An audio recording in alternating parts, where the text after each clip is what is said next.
Hello friends, my name is MarioCavolo with Shuiwei Guoji Shang Shuiyuan. Great to see all of you again. Today I'm going to share with you a very important update about China's Geely acquisition of Proton Lotus in Malaysia.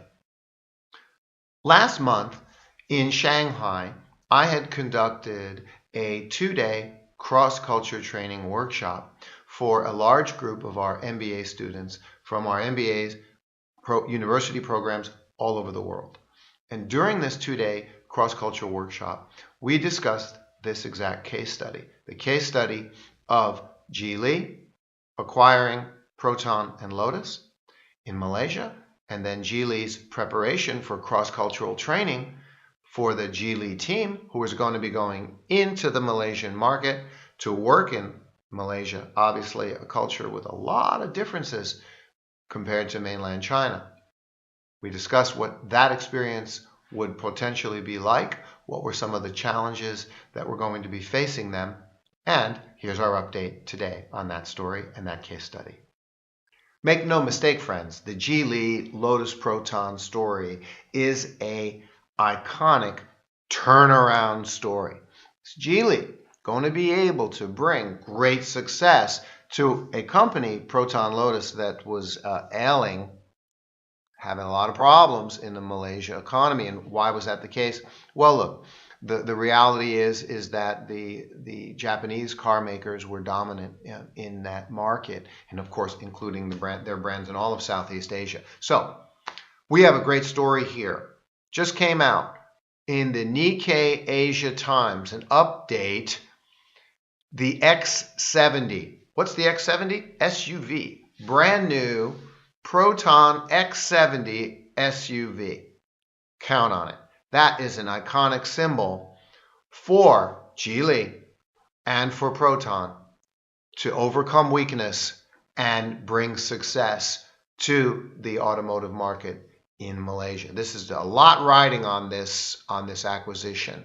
So, in brief, Malaysia's Prime Minister took center stage December 12th as part of the grand launch of the Proton X70 SUV built by China automotive giant Geely.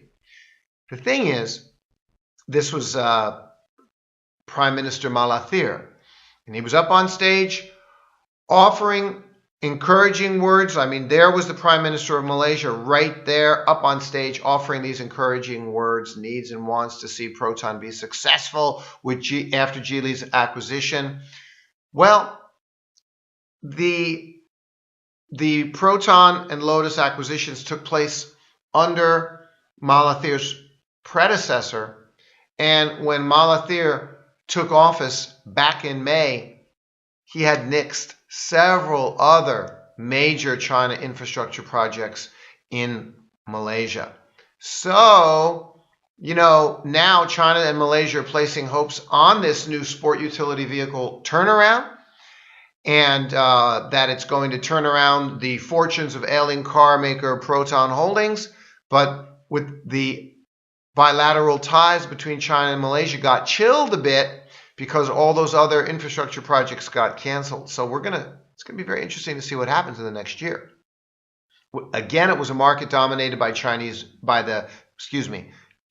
brands, and initially the X70 is going to be in fact produced in China, not in Malaysia, and down the line they're looking at an investment of about $300 million to bring that manufacturing of the Proton X70 SUV into Malaysia. Okay, what's next? Again, the sales of Proton had fallen due to a perception of poor quality. I'm summarizing the key points of the article. I reviewed it for you. And also a lack of new models. And so the automakers have been having a really tough time. But Geely, which also has also controls Volvo, and which was an incredible acquisition on Geely's part a few years back. What a brilliant move. They also now have a stake in Mercedes-Benz. Okay, and here they are brought in to rescue Proton. Okay, so here's a quote for you. This is a redemption for Proton, said Syed Faisal Albar, the group's managing director. Geely can provide the impetus to lift Proton to the next level by exporting then to Southeast Asia. But first, they have to show success with this new X70 SUV in the Malaysian market. Okay? That has to happen.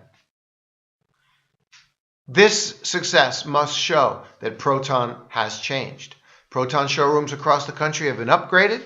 Talks are being held regarding supplier partnerships across the two countries, and everyone is confident the X70 is going to have, and it needs, a strong success story in the home Malaysia market before it can be expanded out into the Southeast Asian market.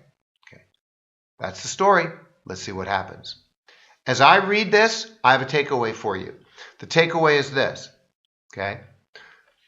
If you were a Malaysian consumer and you were thinking of buying this brand new Geely China-made Proton SUV, X70 SUV, wouldn't you want to know the safety and the quality, in fact, is fantastic? So, Geely acquired Volvo for acquiring the safety and quality reputation and brand and technology, and the Volvo safety and quality technologies are found in that X70 SUV. They're there, okay?